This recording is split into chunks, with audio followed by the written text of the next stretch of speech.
मेरा ये channel subscribe करें और मेरे हर अपडेट आपको मिले, इसके लिए बेल आइकन जरूर दबाइएगा।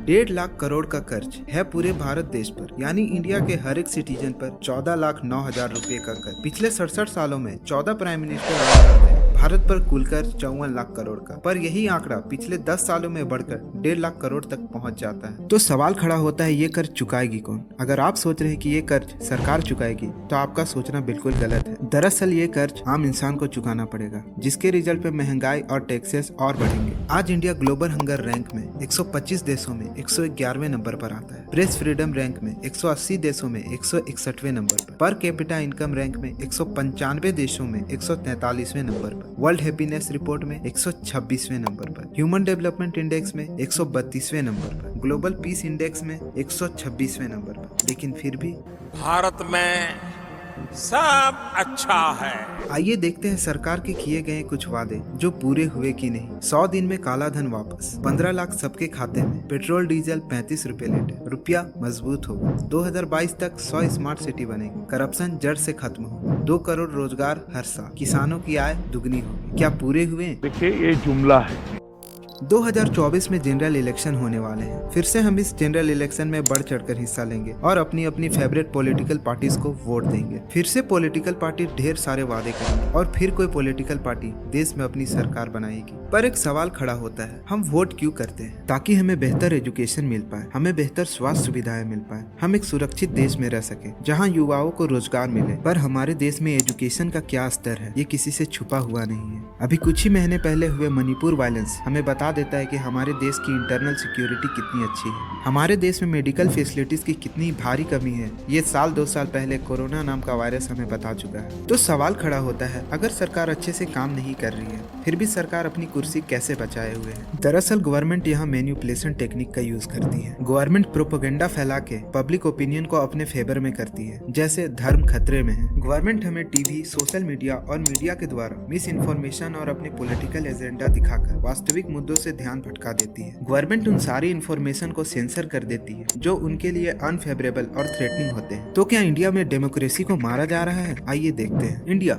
जो कि दुनिया की सबसे बड़ी डेमोक्रेसी वाला देश है, पर उससे पहले डेमोक्रेसी क्या होता है हम इसे समझ लेते हैं। डेमोक्रेसी यानी लोकतंत्र, जिसे हम दूसरे शब्दों में प्रजातंत्र भी कहते हैं। यह एक ऐसा सिस्टम है जिसमें हम अपनी इच्छा अनुसार वोट देकर लीडर चुनते हैं जो देश हित और लोक हित के लिए अच्छे काम कर सके। लेकिन आज की मौजूदा गवर्नमेंट कैसे प्रजातंत्र को धीरे धीरे तानाशाही में बदलते हुए दिख रही है। अभी हाल ही में एक इलेक्शन फ्रॉड होता है। चंडीगढ़ मेयर इलेक्शन में कांग्रेस और आम आदमी पार्टी ने एक अलायंस बनाई थी, जिसके कुल मिलाकर 20 वोट आते हैं आउट ऑफ 35। वोटिंग देखकर ये बात क्लियर थी कि इलेक्शन अलायंस ही जीतेगी, लेकिन वहाँ के प्रिसाइडिंग ऑफिसर ने 8 कांग्रेस और आप की वोट को इनवैलिड डिक्लेयर कर दिया और इलेक्शन का रिजल्ट बीजेपी के फेवर में कर दिया। पर अगर वहाँ सीसीटीवी कैमरा लगा ना हुआ होता तो इस इलेक्शन फ्रॉड का पता भी नहीं चलता। सुप्रीम कोर्ट के चीफ जस्टिस ऑफ इंडिया ने भी ये कहा कि ये मर्डर ऑफ डेमोक्रेसी है। आज हमारी मौजूदा गवर्नमेंट पावर का गलत तरीके से इस्तेमाल कर रही है। गवर्नमेंट के द्वारा अपनी फंडिंग्स छुपाने के लिए इलेक्टोरल बॉन्ड्स का यूज करना, ईडी सीबीआई का प्रेशर बनाकर अपोजिशन पॉलिटिशियन को जेल भेज देना, मीडिया